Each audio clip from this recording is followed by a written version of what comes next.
Hi guys, Kaiser here, and finally, the New Year, New Age event has come and gone. And that means we have a whole bunch of information about the future of Age of Empires. So in today's video, I want to share with you what the news is, as well as sprinkle in some of my thoughts and opinions and overall reaction, just talking with you about what we've seen out of today's show.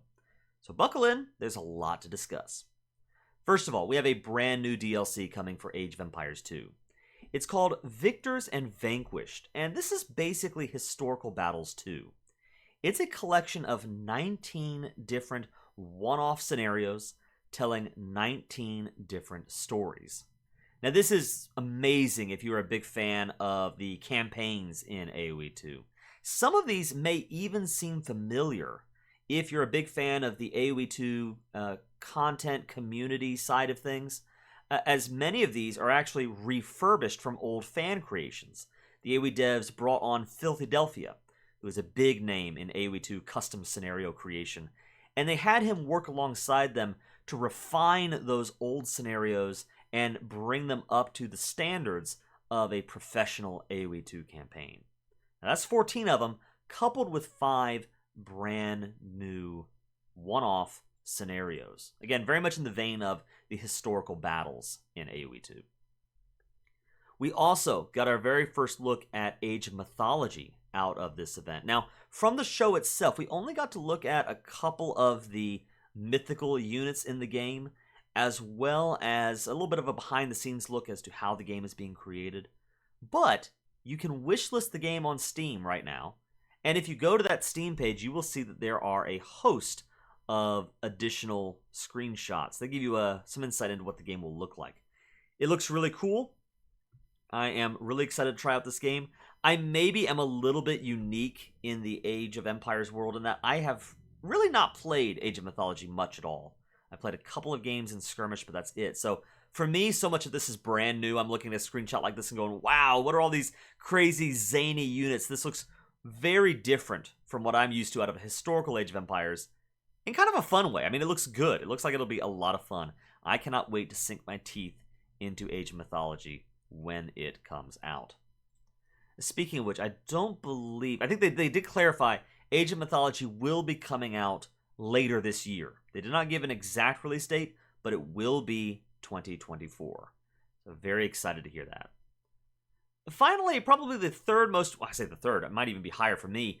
The third big piece of news to talk about is that they've given us a little bit more information about the new DLC coming for Age of Empires 3. Now, they were surprisingly sparse on actual details. They did not even technically name the civilizations that are coming to the expansion, but they did show the flags of Denmark and the Polish-Lithuanian Commonwealth. So the Poles and the Danes are coming to Age of Empires 3. Presumably, those are the only new civilizations coming to the game. But then you've got to wonder if there are going to be any sorts of revolutions or changes to native tribes, new maps, all sorts of things that they could add into that expansion pack, the DLC, that they haven't shown. And they have shown that they did say that expansion is coming in late 2024. So I would not expect any more news or any details for a while when it comes to that AoE 3 expansion. I think that's the main thing. We do have a brand new Age of Empires sale going on right now on Steam. A lot of things are like 50% off. There is a brand new season coming soon for Age of Empires 4. We did get our first look at Age of Empires Mobile as well, and that's a very interesting project that I want to talk about a little bit. And finally, last but not least, Red Bull announced there will be a new Red Bull Wololo sometime this year. Which is really exciting. It's very cool to see the Age of Empires competitive community and that competitive esport element continuing to stay strong and take off. And it's just awesome to watch the pros play the games at the highest level. So I'm really looking forward to watching some more Red Bull Wololo. I think that's pretty much it for the news. So if that's all you're here for, you can go ahead and sign right off. Just consider liking the video and subscribing to the channel before you leave. But for those of you that remain, let's rewind a little bit. And I actually want to share some personal thoughts and opinions about what we saw out of the New Year, New Age event. And let's talk first of all about that new AoE2 DLC, Victors and Vanquished. On the one hand, I've got to admit that this is an expansion pack that's not necessarily aimed at me and my audience. If you're a fan of Iron Kaiser Gaming, you know that my big thing is the multiplayer side of things and that competitive 1v1 side. I love playing the game at that level. I love casting the game at that level. I don't necessarily mean pro, I just mean that competitive element to Age of Empires 1v1, Arabia, or Hideout, or Arena, whatever. I like competitive AoE. So the campaigns and the single player side is a side that I haven't really spotlighted very much on my channel. Having said that, personally, I love the historical single player element. I'm so thankful that Age of Empires has that side to it. I know growing up, I had a love of history that only burned brighter as I explored Age of Empires 2 and played the Barbarossa campaign for the first time, or explored the world of Joan of Arc or what have you, right? Those campaigns did such a wonderful job of retelling the vibrant stories of history.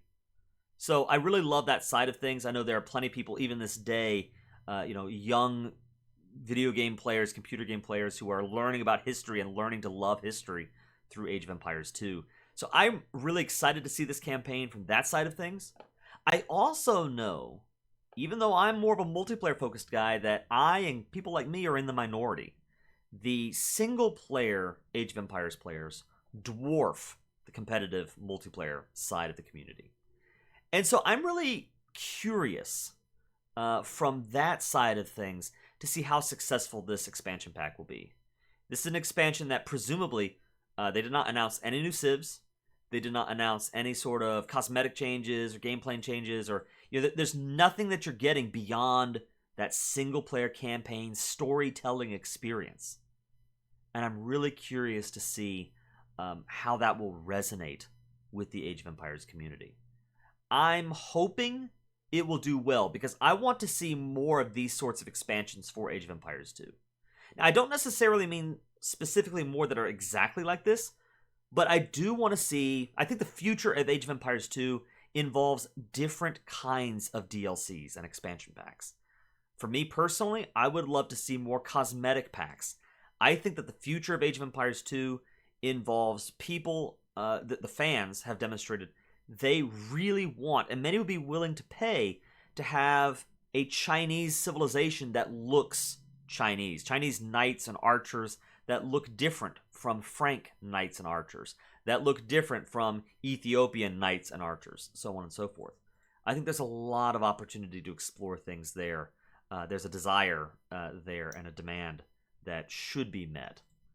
I also think that we're going to see at some point in Age of Empires 2 history, we should see more game modules being brought into the Age of Empires 2 engine.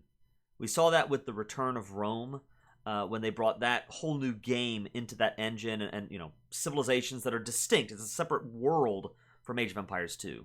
I think there's room to do a lot more with that whole side of the main menu bar. New game modes and new games that you can put into the engine.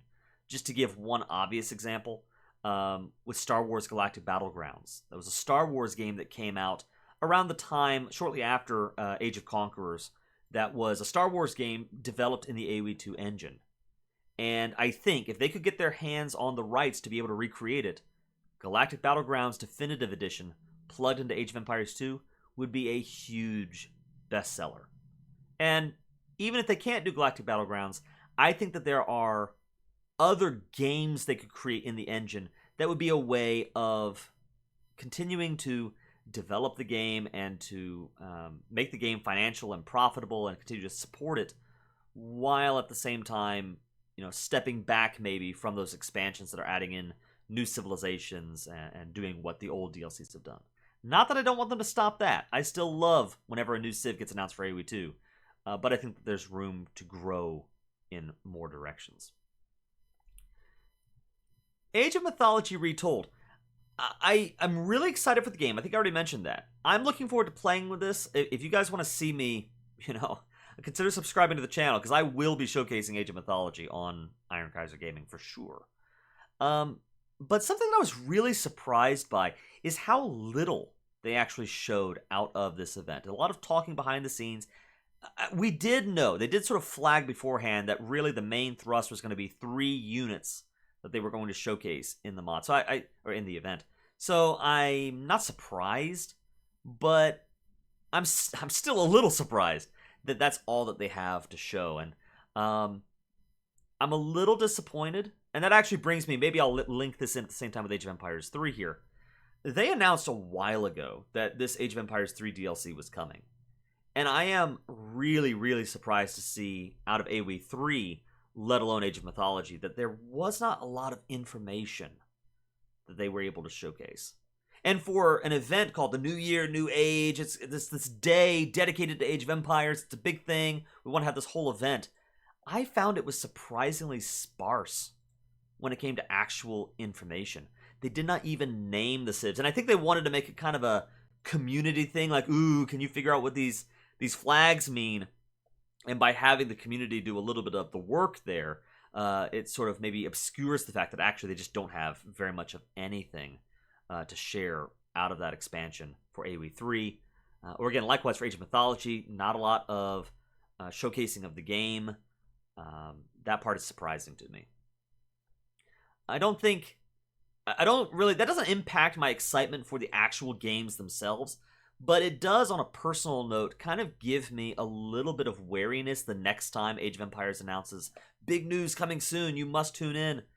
It's got me saying, well, is it really going to have that much?